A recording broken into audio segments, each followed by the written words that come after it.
Hello, and welcome to the 16th episode of our 30 days journey into discussing 30 important questions singles must ask while dating or courting. And I'm glad you are with me on the 16th episode of our 30 days journey. And today, the important question I want to discuss, which you have to ask the one you are dating or courting, is how do you approach personal growth and self-improvement? Marriage is a union between two imperfect people who come together to form a union. And these people, like I said, are imperfect in different areas of their lives. And you want to check for the willingness of this other person in accepting or being willing to change or improve. Because change is the only thing in life. And when we face change, then our attitudes towards the changes that happen in our day-to-day life will determine whether we are going to improve on ourselves or not. And there are different areas of improvement, of self-improvement and personal growth. You have emotional intelligence. Emotional intelligence would mean understanding and managing one's own emotions, as well as being empathetic and skilled in managing relationships with others. Communication skills, goal setting and time management, mindfulness and stress management, physical health and wellness, financial literacy, learning and education, career development, building resilience, relationship skills, self-reflection and self-awareness, creativity and innovation, leadership skills, cultural competence, gratitude practice. There are enormous areas. There are so many areas in which we can experience personal growth and self-improvement. But the question you want to know is to ask the other person, is he willing to effect changes in some areas of their life?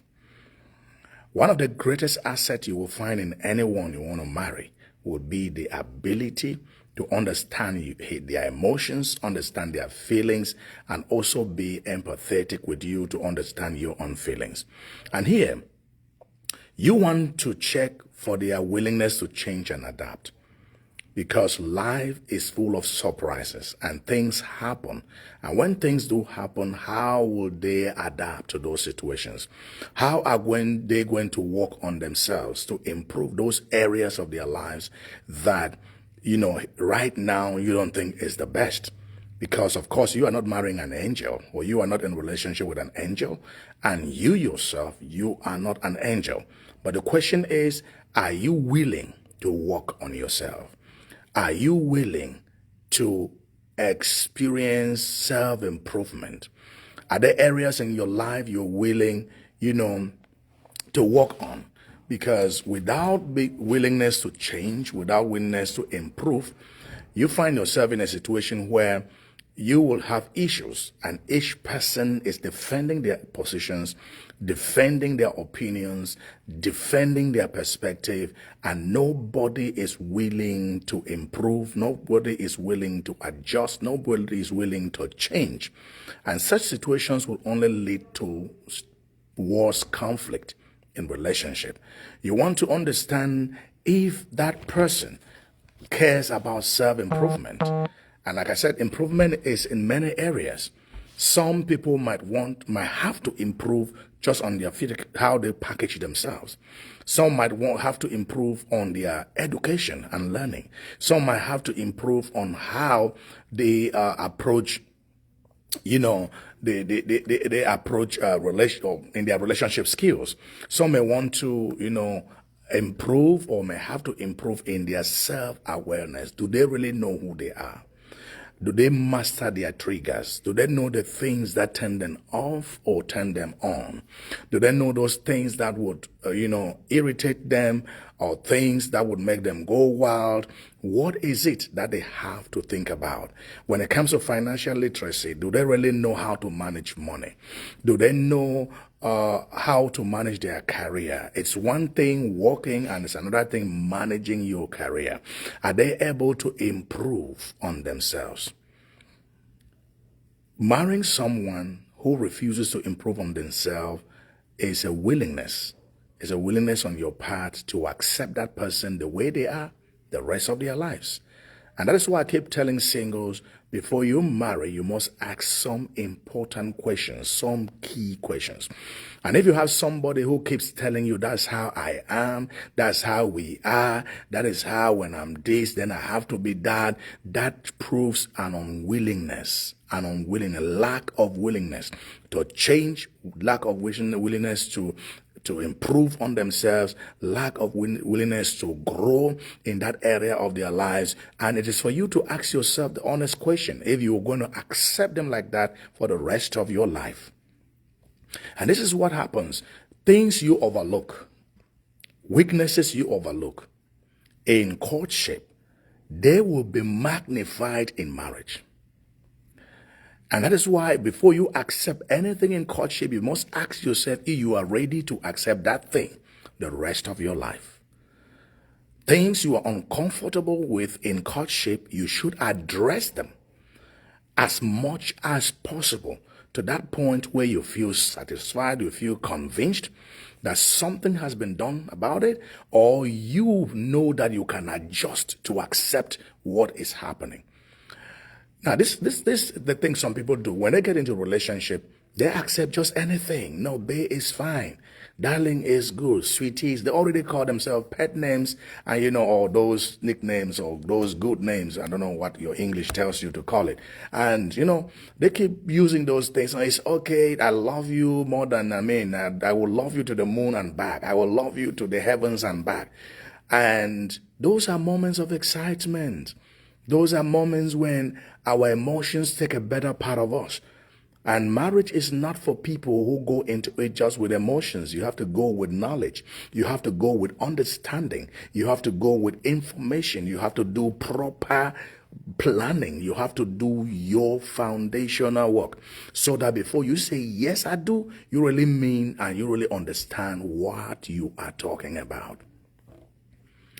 Don't allow your feelings cloud your judgment. Don't allow your feelings stop you from finding the right information that you need and from clearing the air. And if there are things you are not happy about, there are things you cannot accept for a long time, don't even accept it in the very first time in your relationship. It doesn't matter how you love somebody. In as much as there are things that you cannot bear, you cannot accept, you can't get married to somebody who would not want to improve on themselves. I remember I was in a relationship before I got married. I had a relationship and this lady would not want to improve on her education. I tried to work with her to see, I encouraged her to see she could improve on herself, but she was not willing. Not that she was not able, she was not willing to improve on herself. And that had to cause me to terminate that relationship. Did I love her so much? Yes, I did. But why did I terminate the relationship? Because there are certain things I would not want to see in the one that I want to marry or call my life partner. Are they willing to change? There are some people that when they have, the even personal hygiene is an issue. If that's a cause of concern for you, then you should talk it out with them. You will not want to be in a relationship where somebody doesn't want to use water, basic things to clean up themselves. I'm being a little bit, but these are things that destroy relationships. These are things that people are quarreling about in marriage. Because they didn't talk about these things, they will say, okay, you are okay. I don't need a perfect person. You don't need a perfect person because I am not perfect. You are not perfect, but I need someone who is willing to grow personally. Someone who will invest time, who invests money, who invests energy, who will be willing enough to be resilient, to try it over and over again until they make it right. Willing to adapt to changes. You need someone who is flexible, someone that when you correct them, they will accept the correction. Someone when you rebuke them, they will accept it in good faith. Love doesn't mean that you accept everything. That is why even though God loves us so much, there is a hell. And if you reject Jesus, you go to hell. Not because God doesn't love you, but because you choose to go there. So in every relationship, and you should know that in every relationship you should ask those important questions. And episode number 16 today is how do you approach personal growth and self-improvement?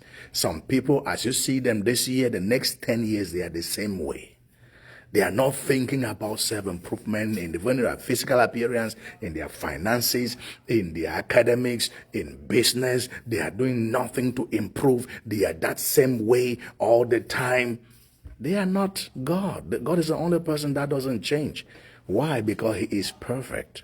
But as for us human beings, we should improve on ourselves. And if you're uncomfortable with something right now, slow down, talk it out, and wait for improvement. Don't rush into marriage because you cannot rush out of marriage. And even if you do, you come out with some scars. God bless you. Thank you for following this 16th episode. Looking forward to see you in the 17th episode. It has been your friend, Pastor Divine. If you love my videos, please join our April and May training for singles. And I want to make this announcement to you. If you want me to hold some seminars and talk to a group of singles, just put them together and get to me, and we make a program, and that's going to be done. If you have a group of married people or you want us to hold a seminar with them, I'm available, of course, online. And if you want me to talk to you in relationship, you want us to walk through your relationship together, you're courting someone and there are issues you want us to talk about, please just get to me and we shall walk it through. Have a blessed day till we meet again. Shalom.